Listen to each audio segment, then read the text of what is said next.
भगवान श्री राधा माधव की असीम कृपा करुणा से 84 कोस बजरंगला धाम के हृदय स्थल श्री राम वृंदावन से महापुरुषों की भावमयी उपस्थिति में एवं आप सभी श्रद्धालु भक्त वैष्णवों की मंगल सन्निधि में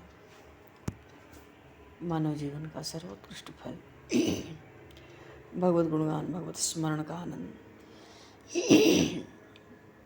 हम सभी भगवान श्री कृष्ण की मधुर दिव्य लीलाओं के माध्यम से प्राप्त करने जा रहे हैं। सर्वप्रथम आप सभी भक्तजनों के श्री चरणों भगवत भाव से सादर वंदन सादर नमन। आप सभी को यथा योग्य जय श्री राम जय जय श्री राधे हरि शरणम जय श्री वंशी विभूषित करान्नवनीरदाभात् पीताम्बराधरुणबिम्बफलाधरोष्ठात् पूर्णेन्दुसुन्दरमुखादरविन्दनेत्रात् कृष्णात् परं किमपि तत्त्वमहं न जाने। कृष्णात् परं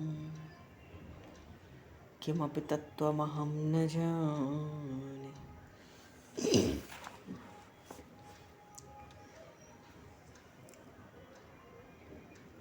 परित्राणाय साधूनां विनाशाय च दुष्कृतां धर्म संस्थापनार्थाय संभवामि युगे युगे। भगवान श्री हरि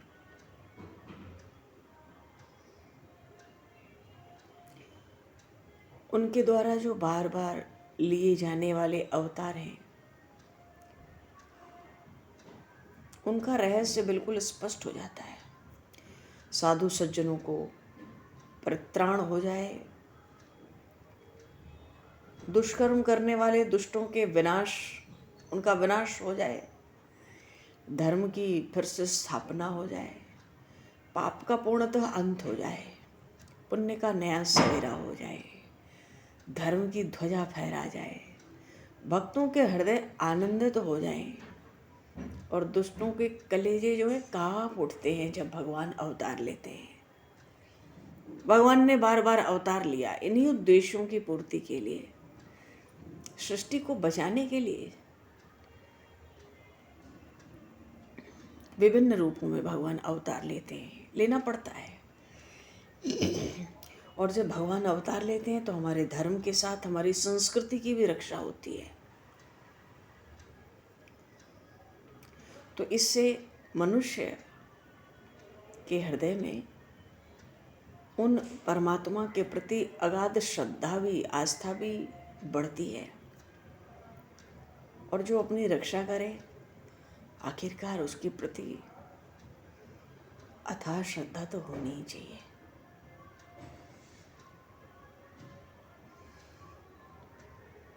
वस्तुतः भगवान ब्रह्मा विष्णु महेश द्वारा इन त्रिदेवों द्वारा ही सृष्टि का निर्माण हुआ, पालन होता है, संहार होता है।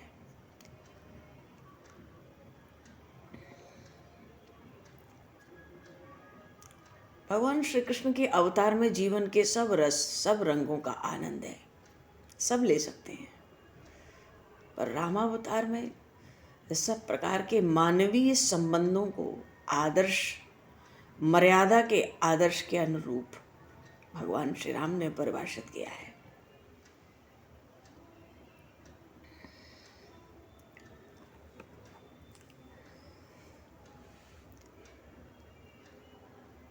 हर तरफ मर्यादा का अटूट बंधन, तभी तो भगवान श्री राम मर्यादा पुरुषोत्तम बने। मर्यादाओं का अटूट बंधन। पर कृष्णावतार थोड़ा अलग है, ये लीलावतार है।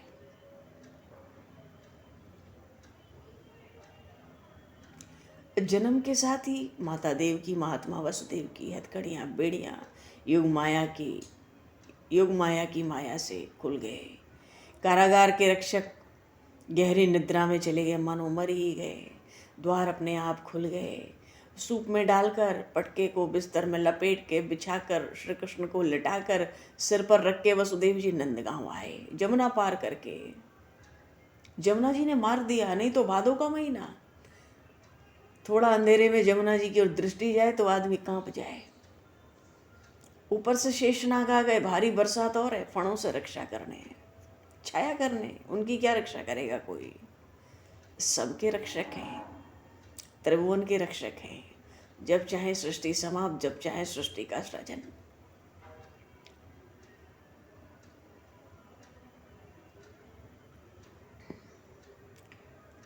विनाशाय दुष्कृताम, तो अब लीला क्रम में वो भी समय आ रहा है, दुष्ट कर्म करने वालों के विनाश का प्रारंभ का समय आ रहा है। और जब इन श्री कृष्ण को पहली बार जब मथुरा बुलाया गया और मथुरा आए, भगवान ने वहां भी बड़ी मनोहर लीलाएं की हैं। अभी प्रसंग था, पूर्व प्रसंग में कि हाँ, पहले तो कंस ने राजसभा में प्रस्ताव रखा, पर महर्षि गर्ग से उसकी अनुचित बातें तो सुनी नहीं गई, वो चले गए। और उनके जाने से और जो थे उनको भी बोलने का और दम आ गया, शक्ति मिल गई, सबने अपनी अपनी बात रखी। कंस समझ गया यहाँ कुछ दाल गलने वाली नहीं है, यहाँ वसुदेव के बहुत से चमचे मेरी राजसभा में बैठे रहते हैं। पहचान तो कंस को है, क्योंकि जो धर्म की बात करता है, जो नीति की बात करता है, कंस को अच्छा लगता नहीं। और केसी को भेजा था तो निराश होकर ही भेजा था, मरेगा ये भी अपनी मूर्खता से। अंधक जी ने खूब समझाया, नहीं सुनता है ये किसी की।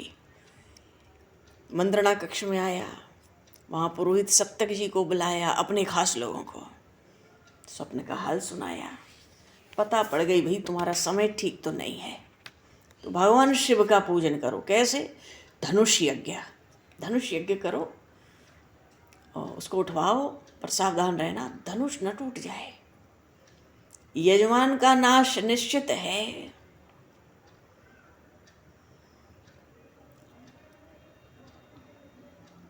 चिंता तो बहुत है, कितने भी, अरे इसके बड़ा बलवान है कंस, इस पर बल की कमी नहीं है इसको, पर फिर भी आकाशवाणी से काल निश्चित हुआ है, देवकी का अष्टम गर्भ वो वसुदेव का 8वां पुत्र ही कृष्ण है।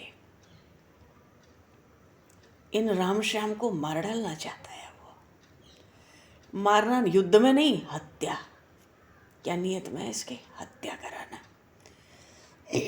छल कपट से हत्या हो जाए।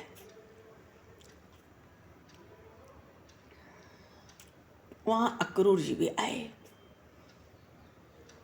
विश्वास पात्र हैं। कंस को लगता है कि नंद के ब्रज में ये बड़ा बलवान हुआ कृष्ण, मथुरा आने दो। कंस और उसके जो प्रबल अनुचर है, सेवक, अब फिर देखूंगा मैं। वो कहता है ध्यान से सब सुनो, क्यों? अब तो इसकी मंत्रणा कक्ष है ना इसका, यहाँ तो सब इसके अपने लोग हैं, कोई यहाँ कंस की बात को काटने वाला नहीं है, उसके हाँ में हाँ करने वाला है। और कंस को लगता है देवताओं ने इसी कृष्ण को मेरा काल नियुक्त किया है, और बहुत उपेक्षा कर चुका, जबकि उपेक्षा उसने कभी नहीं की, जन्म के पहले से ही सावधान था, और कभी चैन से नहीं रहने दिया प्रभु को ब्रज में। प्रभु को तो वो आनंद घन है, वो आनंद में, पर ब्रजवासी तो हमेशा ही भयभीत रहते थे, कब कौन राक्षस आ जाए, कब कौन दैत्य आ जाए। अम्मा यशोदा के हृदय से पूछो। पर कंस कहता है बहुत उपेक्षा हो गई, अब अवसर देना उचित नहीं है, यही बुला रहा हूँ।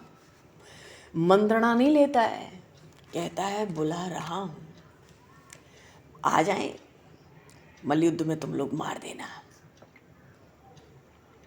सजा दो मल्लशाला, गजशाला, सब दर्शकों की व्यवस्था करो, मथुरा के आसपास से भी सब लोगों को बुलाओ। चाणूर सोचता है इन पर अकेले कुछ नहीं तो 10-10 हजार हाथियों का बल होगा। उस कवलिया पीढ़ हाथी पे 60,000 हाथियों का बल था। कहने की बात नहीं, अगर कल्पना की जाए तो कितना बल है। और कंस के तो ये सब चमचे हैं, सहायक हैं, मंत्री हैं खास। चाणूर सोचा क्या, वो जानना चाहता है। ये भी बहुत बड़ा युद्ध है करता है ना, ये बड़ा मल्ल है कि स्वच्छंद मल्ल क्रीड़ा होगी। स्वच्छंद कहने का अर्थ है क्या उसमें कोई नियम नहीं रखे जाएंगे? क्योंकि भाई वो तो हमारे आगे बालक हैं, नन्हे नन्हे। क्योंकि पहले भी बड़े अन्यायपूर्वक मल्ल युद्ध करके अपने प्रतिद्वंदियों का ये बध हत्या कर चुके हैं, इनको ये स्वभाव में है। आश्चर्य इसलिए हुआ चाणूर को, उसने इसलिए पूछा क्योंकि इस बार इतने दर्शकों को भी तो बुला रहा है कंस। तो भाई अन्याय तो थोड़ा बहुत कुछ लोगों की दृष्टि में आता है, फिर हल्ला गुल्ला मचता है।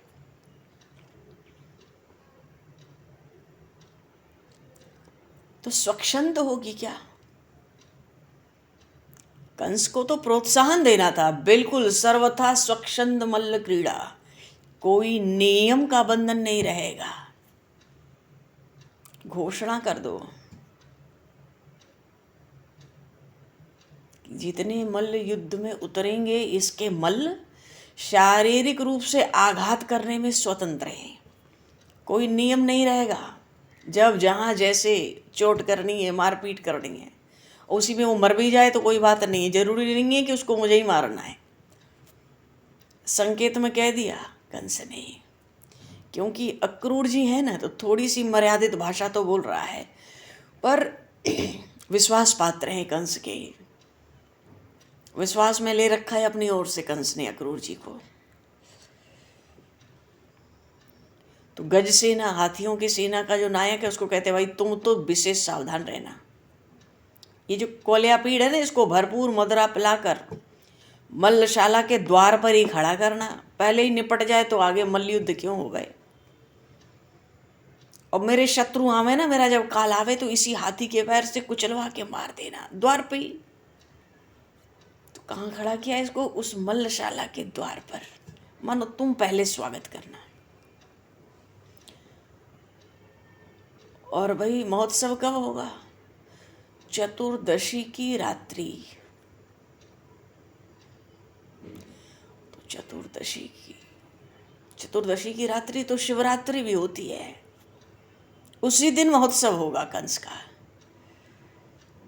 क्यों महोत्सव? इसलिए होगा क्योंकि भगवान जो पिनाक पाणी हैं, आशुतोष भगवान गंगाधर, उन्हीं का तो धनुष है, तो उनकी पूजा पहले होगी। और तब सबके सामने मैं उस धनुष को उठाऊंगा। एक कंस खुद ही लेकर आया है भाई उठाकर। तो कंस सोचता है जितना विशाल जन समूह आएगा दर्शक के रूप में, थोड़ा मेरा भी तो बल प्रभाव देख ले। ये भी एक मार्ग निकल आएगा, अपना प्रभाव जमाने का भी रास्ता निकल आएगा। क्योंकि नए नए भी तो दर्शक आएंगे, कंस से तो सब आतंकित रहते हैं। अच्छा, ये कहता है, एक अच्छी बात उसने कही कि भगवान आशुतोष को, भगवान भूतेश्वर नाथ को पवित्र वस्तुओं की ही बलि सुबह के समय देना। और धनुष पूजन हो जाए तो मल्ल क्रीड़ा होवे। पहले तो ये कोल्यापीड़ हाथी को, महावत को अवसर मिल जाए कुचलने का, पीछे मल्ल युद्ध होगा। और हमारे जो पुरोहित हैं सत्तक जी, उन्होंने धनुष यज्ञ की आखिर मुझे आज्ञा दी है। अच्छा, भीतर भीतर कंस सोचता है कि शिवरात्रि को उपवास किए हैं गोप लोग, फिर भी कुछ दुर्बल तो रहेंगे ही।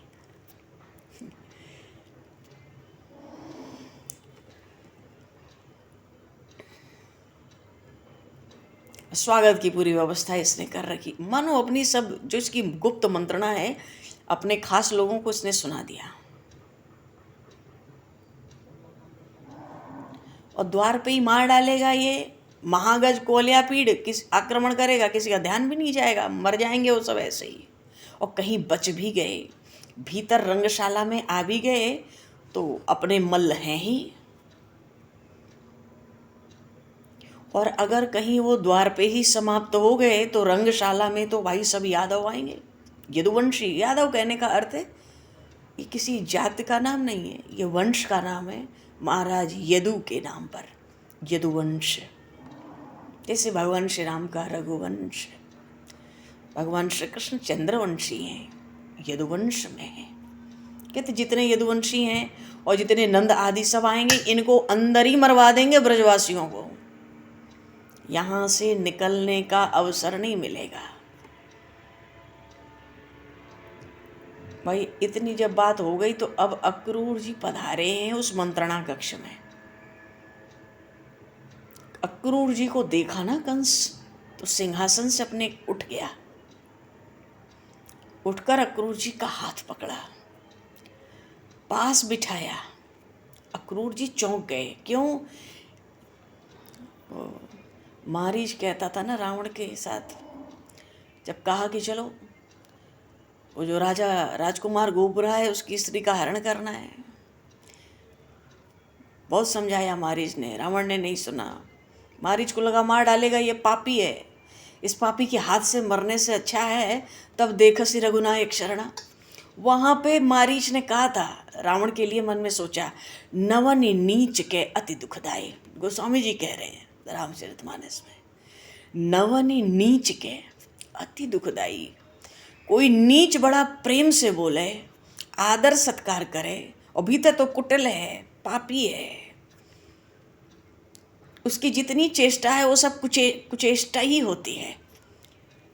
तो ऐसे नीचों से उलझना नहीं चाहिए। इसलिए मारीच ने भी जल्दी निश्चित कर लिया, इसके पापी के हाथ से मरने से अच्छा है, बात नहीं सुनूंगा तो मार डालेगा, इससे अच्छा चलूं उन्हीं राम जी के चरणों की शरण चलूं, नेत्र भर भर के उनका दर्शन करूंगा, मुड़ मुड़ के वो मेरे पीछे दौड़ेंगे धनुष बाण लेके, धन्य हो जाऊंगा, उनके हाथों से परम गति प्राप्त होगी।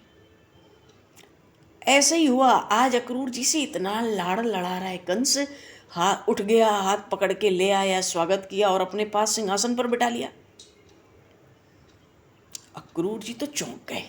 क्यों? अरे ये तो भक्त हृदय हैं, प्रेमी जीव हैं, चौंक गए। नीच पुरुषों के द्वारा अधिक आदर पाना कोई संकट का सूचक है। ये कंस इतना नीच है, मुझे इतना आदर दे रहा है। तो ऐसे समय में कंस से बहुत ज्यादा सावधान रहना चाहिए। कंस उनको क्या कह के पुकारता है? दानपति। दानाध्यक्ष हैं, कोषाध्यक्ष नहीं है मथुरा के। जो दान पुण्य करना है कोष में से, राज्य की ओर से, वो काम अक्रूर जी को दिया है ताकि ये ठीक रहे, इसको बढ़िया काम दो, इसके मन लायक, खूब दान पुण्य करे, नजर रखो हमेशा इस पर। तो अक्रूर जी को कंस कहता है, हे दानपति, यदुवंशियों में केवल आप ही मेरे हितैषी हो, मैं केवल आप पर भरोसा कर सकता हूं। अब भोजवंशियों, क्योंकि कंस तो भोजवंशी है, ये भोजराज कहलाता है। चाहे विष्णुवंशियों, उसमें प्रधान है वसुदेव जी महाराज, उनके पिता सूरसेन जी महाराज, चाहे अंधक आदि, इन सब की छोटी मोटी सेनाएं सब पल रही हैं मथुरा के आसपास। कहता है सब में मिला के आपसे ज्यादा मेरा कोई हितैषी है नहीं। बड़ी नम्रता से कंस कह रहा है, नम्रता उसके स्वभाव में नहीं है।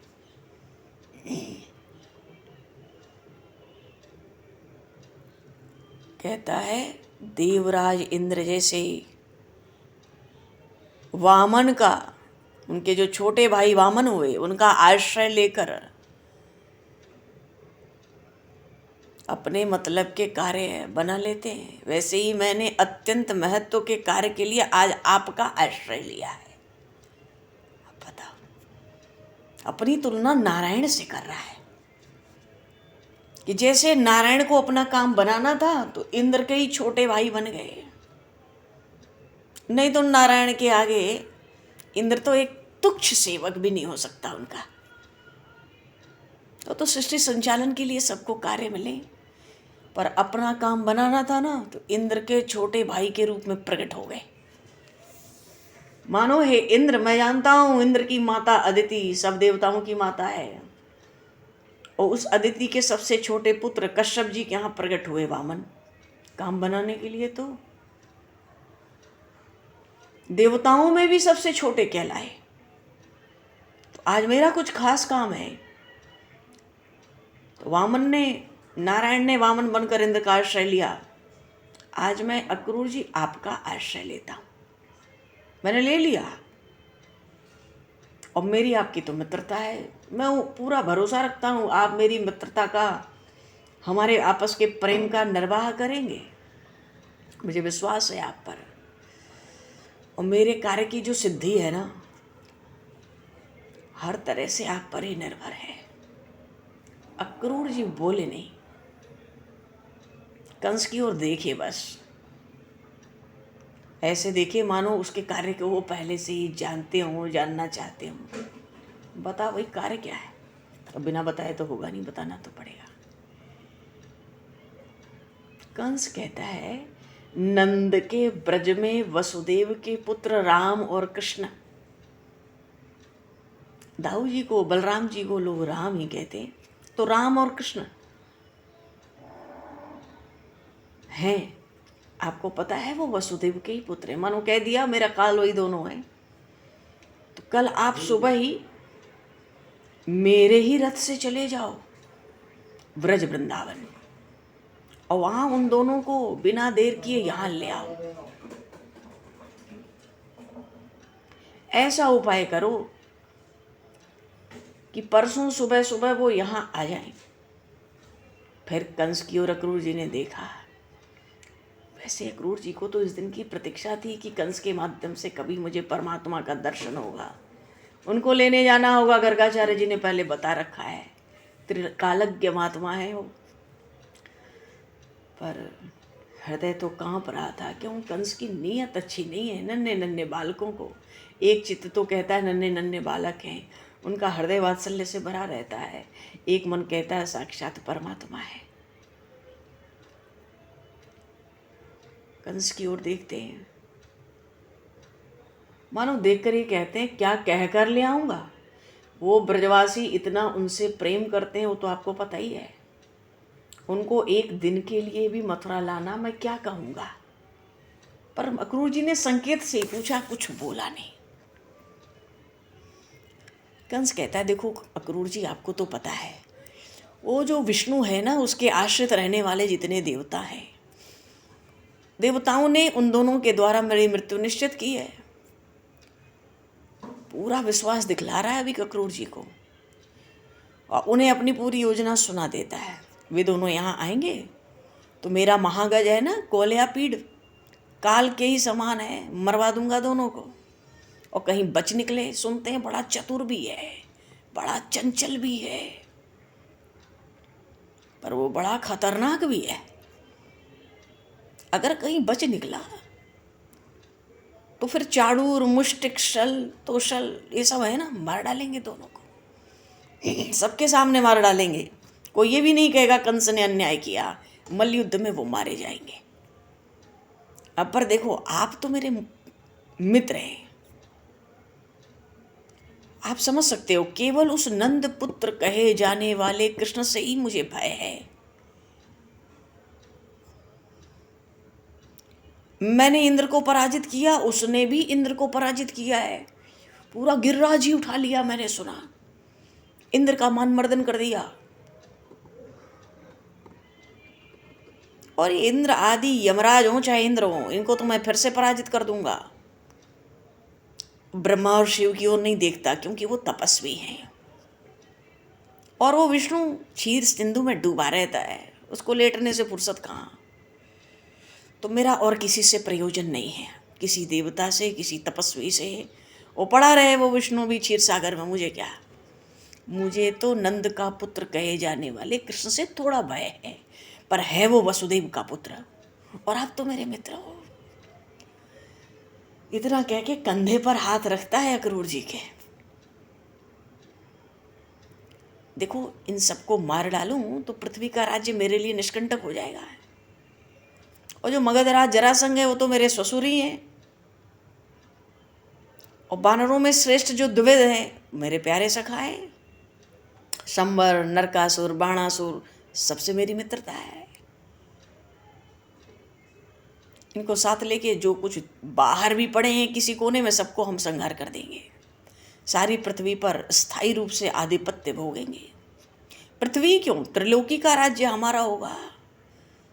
इंद्र के साथ देवताओं को बांध लेंगे। अभी तो पराजित करके उनको छोड़ रखा है। वो दिन रात मेरी स्तुति करते हैं, नाम से कांप उठते हैं। अब वो सब कंस के लिए कोई बात नहीं है। और कोयर को उठाकर उसको तो मैं लूट लूंगा। वो शिव उसकी क्या रक्षा करेगा। कुबेर को तो मेरु पर्वत की दुर्गम जो कंदराएं गुफाएं ना उसमें उठा के फेंक दूंगा। आप जब चाहो, ये तो सब कंस जब चाहे तब कर सकता है, ये सब कर चुका है।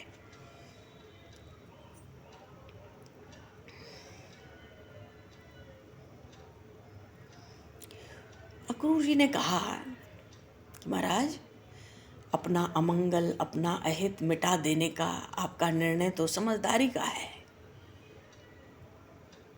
तो महाराज एक ऐसा करो, आपकी देखो सफलता मिले या असफलता हो, समान भाव रखकर आप प्रयत्न करना। अक्रूर जी ने बात क्यों कही? यही एक बात कही, मानो छल कपट मत करना उन बच्चों के संग। अक्रूर जी जानते हैं वो परमात्मा है, पर हृदय तो उनसे लाड़ लड़ाता है वात्सल्य की तरह। बहुत प्रतीक्षा की है अक्रूर जी ने।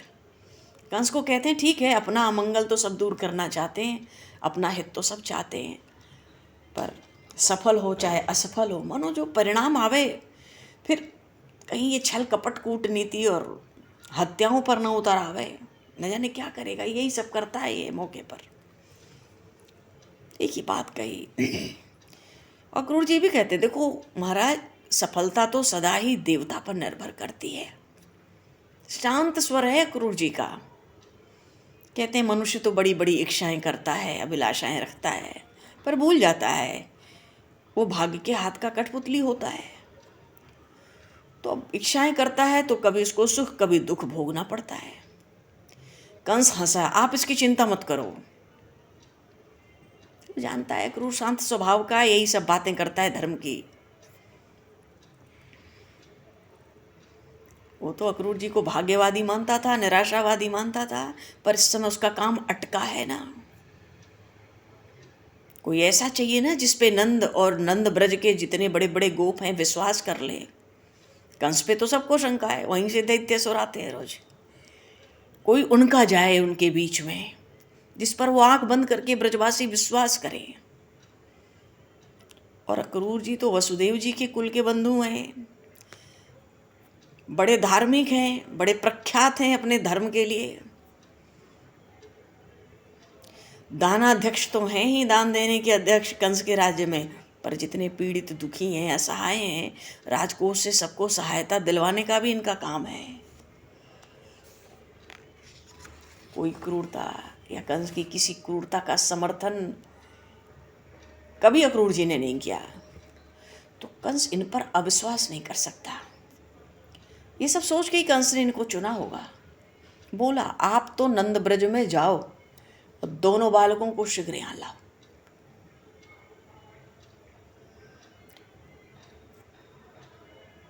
अक्रूर जी की बात पूरी नहीं हुई थी, कंस की ओर देखा।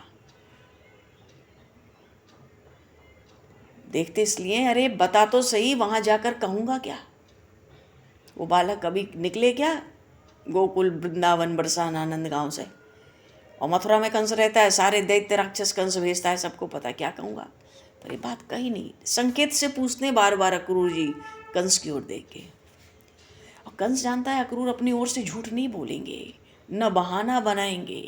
बनाना उनको आएगा ही नहीं कोई बहाना, झूठ ये बोल सकता नहीं। उसने कहा आप नंदराय से ये कहना, प्रधान गोपों से ये कहना कि चतुर्दशी को धनुष यज्ञ होगा। धनुष का पूजन करके मैं धनुष को उठाऊंगा और इस अवसर पे सारा मथुरा नगर, मधुपुरी भरपूर सजाया जाएगा। नंद से कहना मैंने दोनों कुमारों को धनुष यज्ञ देखने के लिए बुलाया है, निमंत्रण है महाराज कंस की ओर से। और मथुरा की भी तो शोभा देखें कि केवल ब्रजवृंदावन में ही पड़े रहेंगे। ये मधुपुरी भी अत्यंत सुंदर है, यहाँ की शोभा अवर्णनीय है। देवता निरंतर इसकी लालसा करते हैं। बोलो मथुरा नगर घूम के आना है, गांव में बहुत रह लिए गंवार ग्वालों के संग, नगर में हर तरह के लोग हैं। अब वो बड़े भी तो हो रहे हैं, सुनते हैं 10 वर्ष के हो गए, निमंत्रण ले जाओ हमारी ओर से और उपहार भी ले जाओ नंद आदि गोपों के लिए हमारी ओर से ही। अक्रूर जी तो इतने ही कहे कि भाई मैं आपकी आज्ञा का पालन करूंगा। अक्रूर जी बड़े अल्पभाषी हैं, इतना कहना ही पर्याप्त था। कंस से तो आज्ञा ली और अपने घर आए। पर चलते चलते कंस ने कह दिया, सुबह सुबह मेरा रथ आपके द्वार पर खड़ा रहेगा।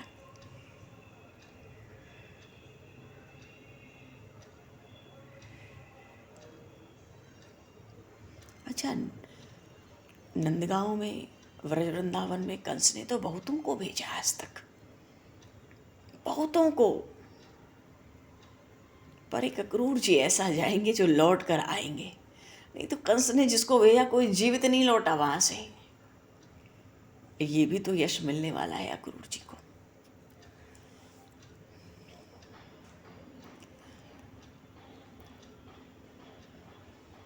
पर कंस को खबर मिली कि वो केशी नहीं लौटा।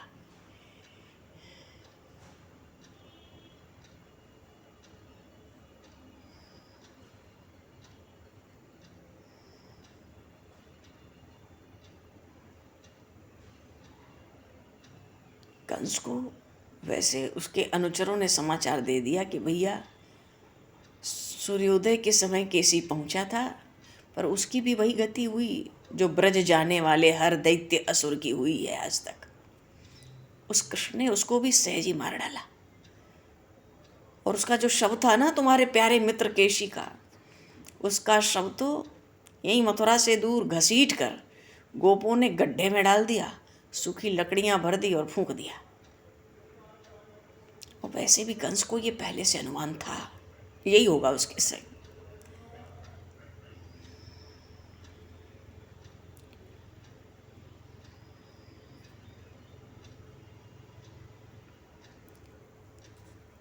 अब कंस अक्रूर जी को, ये तो बड़ा इतना सुंदर प्रसंग है, इसलिए है क्योंकि अक्रूर जी चले तो सुबह सुबह सुबह रथ तैयार कर दिया, भेज दिया, निकलो जल्दी।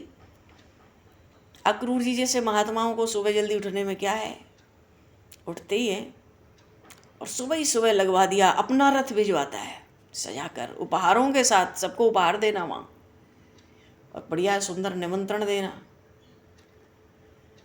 कंस सोचा सुबह जाएंगे तो दोपहर तक आ जाएगी, अधिक से अधिक कितना प्रेम व्यवहार होगा। यहाँ आके रात को सब आराम करेंगे, अगले दिन धनुष यज्ञ होगा और फिर अगले दिन सुबह तो सब काम ही हो जाएगा कंस का। पर भैया अक्रूर जी तो ऐसा चले, सुबह निकले तो शाम पहुंचे। दूरी कितनी है और रथ भी कोई साधारण गति वाले थोड़ी थे, असाधारण गति के रथ थे। कंस को तो खुद ही चिंता लगी है कितनी जल्दी वो आ जाए, एक बार मैं देख तो लूं उसको, एक बार अपने उस काल को, कृष्ण को देखूं तो। सौंदर्य तो बड़ा सुना है कंस ने, पर कंस तो उनको काल की तरह ही देखता है। जाकी रही भावना जैसी, प्रभु मूरत देखी दिन तैसी। जैसे भगवान श्री राम लक्ष्मण मिथिला में घूमे और धनुष यज्ञशाला में जो शोभा हुई, देखहि रूप महारण धीरा, मनहु वीर रस धरे शरीरा। जितने तरह के लोग थे उतनी तरह से भगवान का रूप उन्होंने दर्शन किया अपनी अपनी भावना के अनुसार। और बिल्कुल यही छवि मथुरा में भी प्रकट होने जा रही है। ऐसे ही मथुरा का भ्रमण करेंगे भगवान राम श्याम अपने सखाओं के संग। वही लीला बिल्कुल जैसा लगता है कि मिथिला की लीला चल रही है। क्यों, वहां भी तो रूप माधुरी के प्यासे बैठे, आज तक दर्शन ही नहीं हुआ उन कृष्ण का। वसुदेव की अष्टम गर्भ का उस पुत्र का तो दर्शन नहीं हुआ। वहां भी प्रभु दर्शन के लिए मथुरा की प्रजा अतिशय व्याकुल है। पर हाँ, वहां राम जी तो भाई, वहां तो रूप माधुरी लूटे, कोई उठापटक नहीं हुई। वहां तो निमंत्रण मिला था, वहां भी धनुष में आने का, वहां धनुष टूटना था, यहाँ पूजन करके कंस को उठाना था, ये महोत्सव होना था। पर ये तो नंदनंदन बड़े चंचल, बड़े चपल हैं। क्यों? इनको सीधे के संग सीधा और टेढ़े के संग टेढ़ा।